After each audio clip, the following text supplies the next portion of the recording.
வணக்கம். அப்ஜி சமையலில் இன்றைக்கி சூப்பரான காரசாரமான விராமீன் குழம்பு எப்படி பண்ணுறதுன்னு பார்க்கலாம். இதில் எந்த மசாலாவும் சேர்க்காம நல்ல கிராமத்து ஸ்டைலில் செய்ய போகிறோம். இதுக்கு 1 கிலோ விராமீன் எடுத்துக்கோங்க.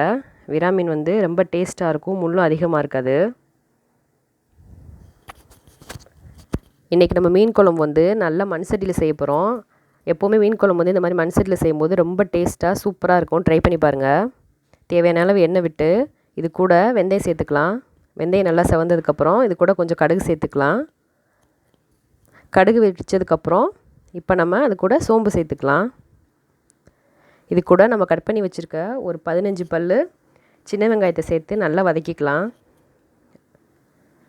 இது கூட ஒரு 3 பச்சை மிளகாயை இந்த மாதிரி கட் பண்ணி போட்டுக்கோங்க. அப்புறம் கொஞ்சம் கருவேப்பிலை சேர்த்து வெடிக்க விட்டு வதக்கிக்கோங்க நல்லா. இது கூட நம்ம இப்போ கொஞ்சம் வெங்காய வடகம் சேர்க்க போகிறோம். உங்கள் வீட்டில் இல்லைனாலும் பரவாயில்ல, இருந்துச்சுன்னா சேர்த்துக்கோங்க. குழம்பு நல்லா வாசமாக இருக்கும். புளிக்குழம்பு இந்த மாதிரி மீன் குழம்புக்கெல்லாம் இது சேர்க்கும்போது நல்லா டேஸ்ட்டாக இருக்கும். இது கூட ஒரு 15 பல் பூண்டு சேர்த்து நல்லா வதக்கி விட்டுக்கோங்க. மீன் குழம்புக்கு பூண்டு அதிகமாக சேர்க்கும்போது நல்லா டேஸ்ட்டாக இருக்கும் குழம்பு.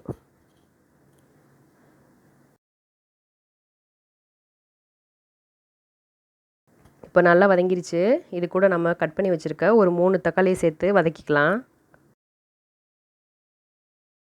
இது கூட தக்காளி சேர்த்து நல்லா வதக்கி விட்டுக்கோங்க. தக்காளி நல்லா வதங்கணும். குழம்புக்கு எப்போவுமே நம்ம நல்லா வதக்கணும். வதக்கும் போது தான் குழம்பு நல்லா டேஸ்ட்டாக இருக்கும். இது கூட இப்போ நம்ம பொடி சேர்த்துக்கலாம். 1 ஸ்பூன் மஞ்சள் தூள், 2 ஸ்பூன் சாம்பார் தூள், 2 ஸ்பூன் மிளகாய் தூள் சேர்த்து நல்லா வதக்கி விட்டுக்கோங்க. இது கூட நம்ம புளி அதிகம் சேர்க்கறனால இந்த அளவுக்கு சேர்த்தா தான் காரம் நல்லா கரெக்டாக இருக்கும். ஒரு கை அளவுக்கு நல்ல புளியை ஊற வச்சு எடுத்துக்கோங்க. இப்போ வதங்கினதுக்கப்புறம் நம்ம இந்த புளியை இது கூட சேர்த்துக்கலாம். புளி சேர்த்து நல்லா கிளறி விட்டுக்கோங்க. இப்போ இது கூட ஒரு 2 கப் தண்ணி நல்லா விட்டுக்கோங்க. உங்களுக்கு குழம்பு திக்காக வேணும் அப்படின்னா ஒரு 1 கப் போதும். கொஞ்சம் ஊற்றிக்கிற மாதிரி வேணும் அப்படின்னா ஒரு 2 கப் தண்ணி சேர்த்துக்கோங்க. 2 கப் அப்படின்னா ஒரு 1/2 லிட்டர் தண்ணி.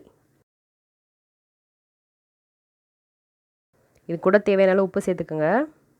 குழம்பு இந்த அளவு கொஞ்சம் தண்ணியாக இருந்தால் தான் கொஞ்சம் வற்ற விட்டதுக்கப்புறம் நம்மள வந்து மீன் சேர்ப்போம். அப்போ கரெக்டாக இருக்கும்.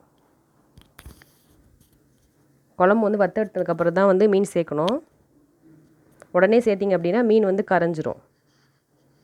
குழம்பு கொஞ்சம் திக்காகிற வரைக்கும் வெயிட் பண்ணுங்கள்.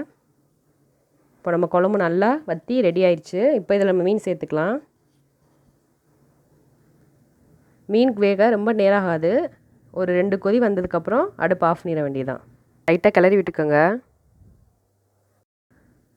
ஒரு 2 கொதி வந்ததுக்கப்புறம் அடுப்பு ஆஃப் பண்ணிடுங்க. ரொம்ப நேரம் கொதிச்சிச்சு அப்படின்னா மீன் கரைஞ்சிரும். இப்போ நம்ம மீன் வந்து ரெடி ஆயிடுச்சு. மீன் குழம்பு இப்போ அடுப்பு ஆஃப் பண்ணிடலாம். பாருங்கள், சூப்பராக நல்ல வாசமாக மணக்க மண்பானையில் நம்மளோட விராமீன் குழம்பு ரெடி ஆயிடுச்சு. இது கூட மேலே வந்து மல்லித்தழை இந்த மாதிரி கட் பண்ணி சேர்த்துக்கோங்க. ரொம்பவே சூப்பராக இருக்கும் இந்த குழம்பு. ட்ரை பண்ணி பாருங்கள். உங்களுக்கு எங்கள் ரெசிபி பிடிச்சிருந்துச்சு அப்படின்னா எங்கள் சேனலை சப்ஸ்கிரைப் பண்ணுங்கள். தேங்க்யூ. இந்த ரெசிபி பிடிச்சிருந்துச்சுன்னா ட்ரை பண்ணி பாருங்கள். உங்களுக்கு எங்கள் சேனலை பிடிச்சிருந்துச்சு அப்படின்னா சப்ஸ்கிரைப் பண்ணுங்கள். மறக்காமல் பெல் ஐக்கானை ப்ரெஸ் பண்ணுங்கள். தேங்க்யூ.